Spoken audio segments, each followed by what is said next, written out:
আসলে হ্যাঁ বলতে ইচ্ছা করছে, কিন্তু তুমি চিন্তা করছো যে হ্যাঁ বলা তো ঠিক হবে না, তখন তুমি মাথা না নিয়ে এমন করে না বলো, তাই না?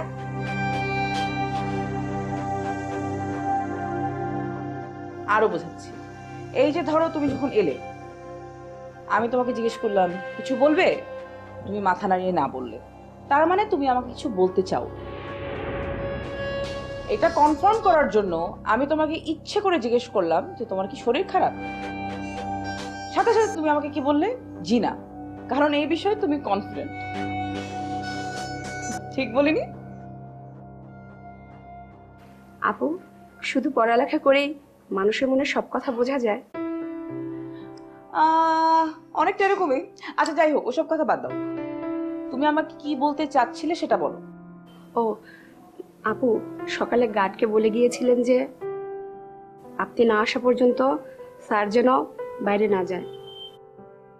গার্ড আমাকে বলেছিল, আমি স্যারকে বলেছি, কিন্তু আটকে রাখতে পারিনি। আচ্ছা, তো তোমার মনে হয়েছে যে আমি এই বিষয় নিয়ে রাগ করে আছি, তাই তো? আমার খুব টেনশন হচ্ছিল, স্যার যদি পরে আমাকে। আচ্ছা, তুমি মিঠাইকে এত ভয় পাও কেন বলো তো?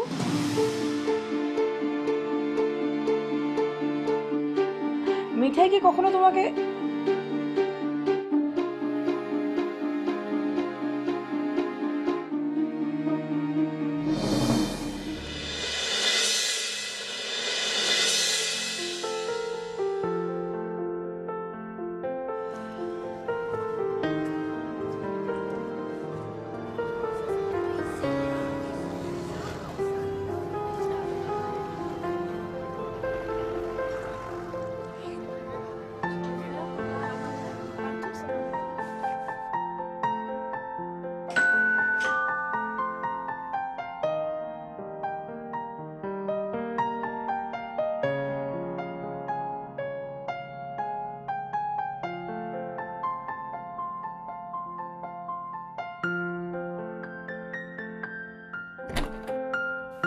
আরে তুমি খুব ভালো হয়েছে, এসো, এসো, এসো, এসো, এসো, এসো, এসো।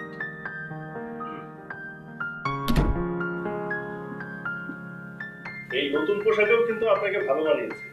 আর ভালো পোশাক পরে যদি আরামই না লাগে তাহলে মাথায় লাভটা কি বলো? আরে আমি তো মডেল না যে ফ্যাশন শোতে র্যাম্পের উপরে হেঁটে বেড়াবো। হ্যাঁ বসো বসো বসো। আচ্ছা, কি যেন বলছিলেন? আমি আশায় কি ভালো হয়েছে? হ্যাঁ আসলে মনটা না খুব খারাপ হয়েছিল, তাই ভাবছিলাম কারোর সাথে গল্প করতে পারলে ভালো লাগতো। কেন, আপনার মেয়ে বাসায় নেই? থাকলেই বা কি হতো, কটা কথাই বা বলে। প্রয়োজনে প্রয়োজনের কথা বলা আর গল্প করা দুটো ভিন্ন জিনিস। এই বুড়োর কথা শোনার সময় আসলে তার নেই। মন খুব বেশি খারাপ থাকলে চলুন বেরিয়ে পড়ি, আমি তো সাথে আছি। বলো কি, মীরা তোমাকে গতকাল কতগুলো কথা শুনিয়ে দিল, মানে ধরতে গেলে এক ধরনের অপমানই করলো, তারপরও তুমি আমাকে নিয়ে বেরিয়ে যাওয়ার সাহস করছো? ওনার কথায় আমি আসলে কিচ্ছু মনে করিনি, কারণ প্রথমত উনি আপনার ব্যাপারে অনেক বেশি টেন্স ছিলেন,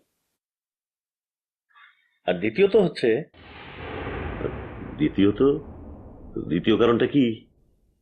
আমার মনটা আজকে খুব ভালো, তাই আপনার মনটা ভালো করে দেওয়ার জন্য এতটুকু রিস্ক তো নেওয়াই যেতে পারে। মন ভালো মানে? মানে মেয়েটার সাথে কথা হয়েছে? মেয়েটার বোন রাজি হয়েছে?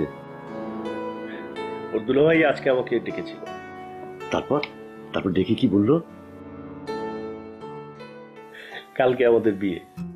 বলো কি? মাশাল্লাহ মাশাল্লাহ। আরে বলেছিলাম না